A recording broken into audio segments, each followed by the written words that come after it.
So God is to me His love, goodness, and intelligence. Infinite intelligence. Infinite intelligence.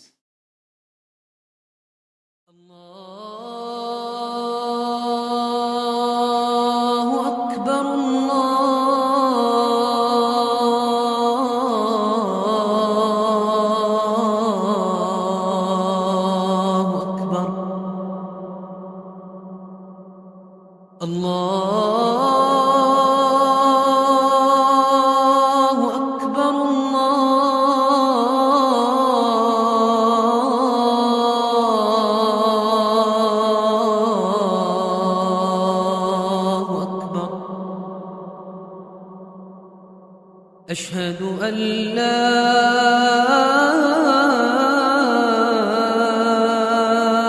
إله إلا الله.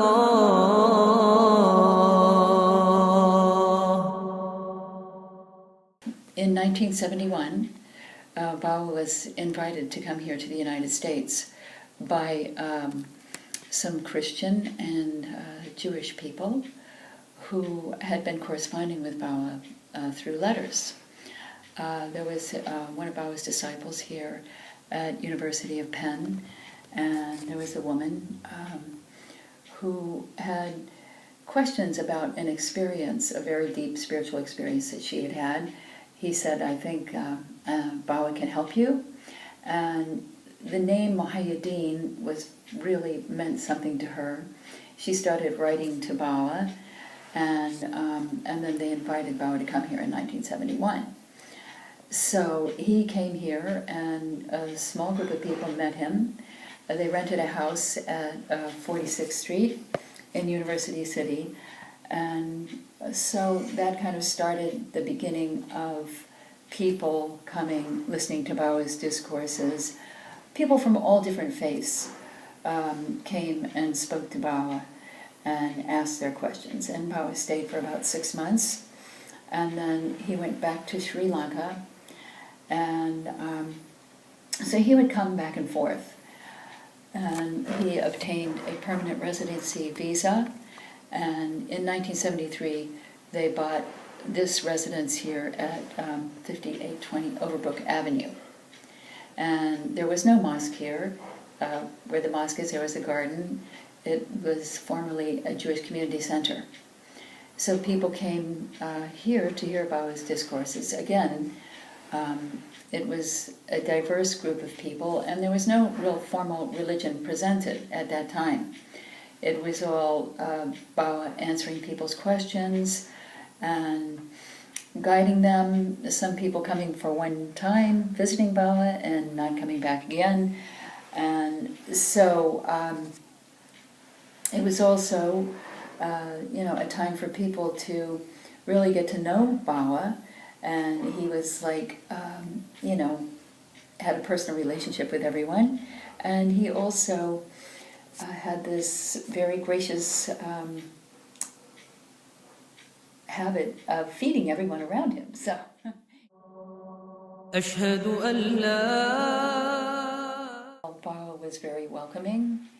He was very humble, and he welcomed everyone regardless of their status, and everyone was invited into his personal space, and he made himself available all the time. It wasn't for a special group at a certain time.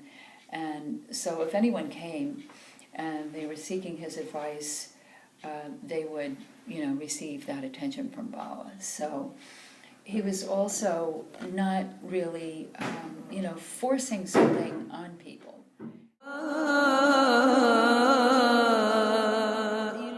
We live very close to St. Joseph's College up here.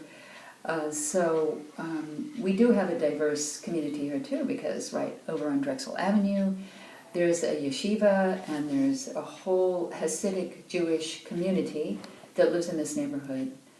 So we have always had good relations with them, and quite often the students from St. Joseph's will come over and visit the mosque also.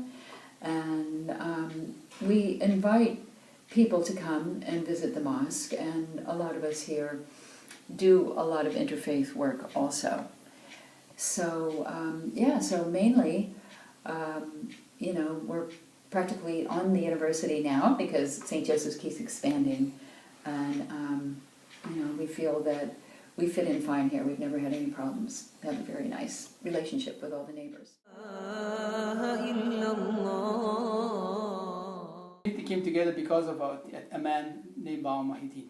He was a sage from Sri Lanka, as most people have already spoken. And it was because of, most people did it out of devotion for him, out of love for him, because he was such a, I would say like an endless ocean of love and kindness and compassion and goodness and wisdom and intelligence. So people wanted to just show their devotion to God and also their love to the teacher, and this building came together. And many countries offered money, like Pakistan and Saudi Arabia, they offered money to build the mosque. And our teacher said this mosque will be built by the love of my children, I mean students, to call them children. So then we hired somebody from Egypt to come and do the calligraphy. And what he did was for the front of the wall, we had big planks of rubber. We pasted them onto the marbles, and then he wrote on top of the marbles with Arabic calligraphy. And what we did, we cut it with knife. We cut exactly with all the curves and everything. And then all was removed, and then we had scaffolding set up, and we had the sandblasting, very fine sand coming with high speed. You would just you have to just balance it, make sure you don't really puncture a deep hole. So everything has to be like level. And we just sandblasted those, whatever you see. There was no chisels or anything. So Islam means peace. Islam means submission. Islam means peace. And it is, if it is truly practiced, it is peace. It is unity. You just respect. The Quran says, إن الذين آمنوا والذين هادوا والنصارى والصائبين من آمن بالله واليوم الآخر ولا خوف عليهم ولا هم يحزنون. 3 times he put it in the Quran. Those who say we believe we are Muslims, those who say we are Jews, those who say we are Christians, those who say we are Majus, I'm not sure if I can show. Anyone who believes in God and the last day and do good deeds, there's no fear upon them, nor shall they grieve. 3 times in the Quran. 3 times. Those who say we are Muslims, those who say we are Christians, those who say we are Jews, and Sabians, anyone who believes in God and the last day, there's no fear upon them, nor shall they grieve.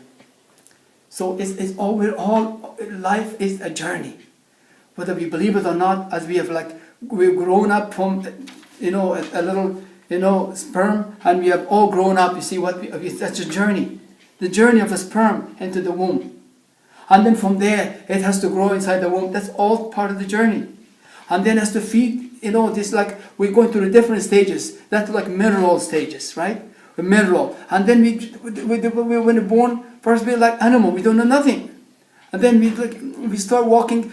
We go through all this different vegetation, and then animal, and then we become human being. Then we grow, we get to our senses. We come to realize, we come to know. This is what we all go through. Then we all on the same journey. It's a journey. And then we can't, just like as we didn't stay inside the womb forever, we left the womb after 9 months. And then we started drinking milk. Then we gave up the milk. And then after 2 years we stopped milk. Then we start eating food. So we keep changing. Same thing. We can't stay on one thing in life. We have to evolve. We have to grow. We can't stay in the same stage of satisfied with eating and having sex, and that is but animals. We have to become true human beings. The first thing is the call to prayer. The call to prayer is the cocks have been programmed to help with that process. Cocks crow, they crow on the prayer 5 times prayers. This is a clear sign, clear proof of divine connection with this religion called submission or peace. From starting with dawn, first dawn, as soon as the dawn breaks, the prayer starts, the cocks crow. All over the universe, they have been programmed. And then next time the cock crows is before there's another prayer, midday. It's not 5 times. And then before the sun is in its zenith, then the cocks crow again. See, they remind the believers it's time for prayers. When you go to the east, before the muezzin or the one who gives the call to prayer, the man, the cocks start crowing all over. Hundreds of them, it's crowing, and people wake up for prayers. This is the divine act. Clean clothing, clean body is cleansed of any defilement. Okay, and when we go to the bathroom, do number 2 is defilement. We wash it. We dry with paper, and then we use water to completely remove all defilement. Then we come out, wash our hand with soap, as we guys saw it, and we do through the whole thing. We ask God to purify my heart and as well as the body. Then we're ready for all that. We go upstairs, right? And then we start upstairs.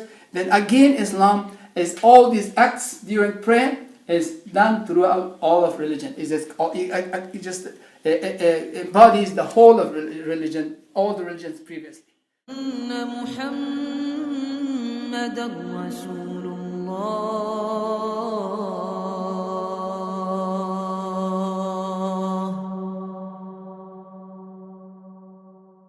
أشهد أن